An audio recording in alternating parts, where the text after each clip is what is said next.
Okay, so it's Hilton here out of South Africa. I've just taken my first ride on the new Levo. Oh, it's really hot. I'm sweating like a pig. I hit one tree, but otherwise all good.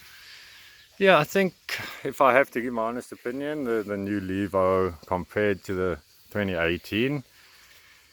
The 2018, I must say, when I sat on it the first time, I was so confident. I didn't change anything. I didn't change the bars. I really felt good on the bike. It did everything well. It handled the trail. Tire pressures were a bit sketchy. I had to run them quite hard to stop that swimmy feeling. But all in all, it was a good package, good handling. Every now and again, I had a little bit of front traction problems, but I managed to solve that with a bit of balance changes on the bike. And all in all, it was a very robust, very sound, and really good e-bike. Now, when I jumped on the new 19, my first impressions, they weren't as good, I must admit, as the fit and the feel of the 18. But once I started riding it, I got a bit more used to the idea of being high off the ground. I could notice the center of gravity was a little bit different. But actually, the bike is incredibly efficient. And the motor, the new tune, the new software makes a big difference. It accelerates well. The only thing that disturbs me a bit, because I like the nature here in Africa so much, is it's a bit more noisy. The old Levo was amazingly quiet. It was a stealth bicycle, whereas this one, you do hear the motor a lot more.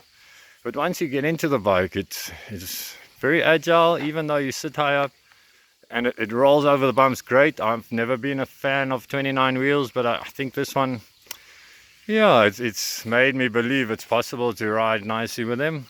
My first impression of the bike is I would like to put a 27.5 rear wheel with a slightly bigger tire and combine that with, say, the 29 front. But these are small things I'll try in the future. But generally speaking, the bike handles incredibly well, and I think it's an improvement. I mean, there's no doubt it is an improvement, but I love my 18. And yeah, I must say I will get into this one more and more, and it has huge tuning potential.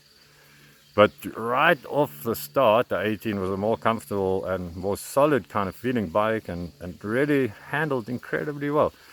But apart from that, I would say go for the 19. I mean, it's a lot of money, but I'm sure we can get this thing working better.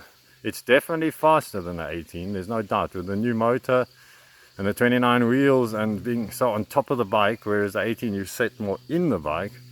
This, yeah, it's fast. It's more like they say, a mountain bike, whereas I think the 18 was more like a motorcycle. I came from a motorcycle background. I'm a multiple enduro champion on motorcycles, and I've just really started getting into e-bikes, but I've been following them for years and the development, and I think that, yeah, they've nailed it pretty much on the head with this new bike.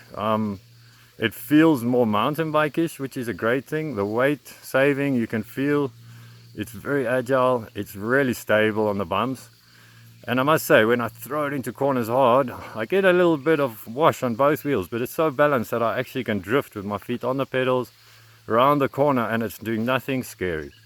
I tend to run my seat a little bit down at times, especially on the trail, whereas the old bike, I never use the dropper as much, but here the dropper is really effective. And as soon as you put it down a bit, you sit more in the bike, and then it comes into its own. And I must say, on the single tracks, on the twisties, yeah, after this ride now, I'm pretty convinced that I made a good decision.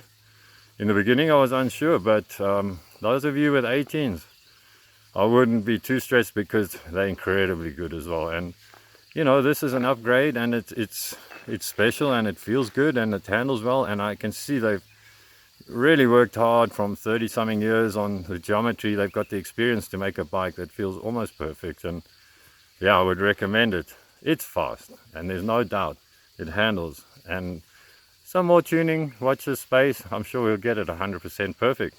So for now, I enjoy the bike, I enjoy the view, enjoy the trails. Well, let's get back to business.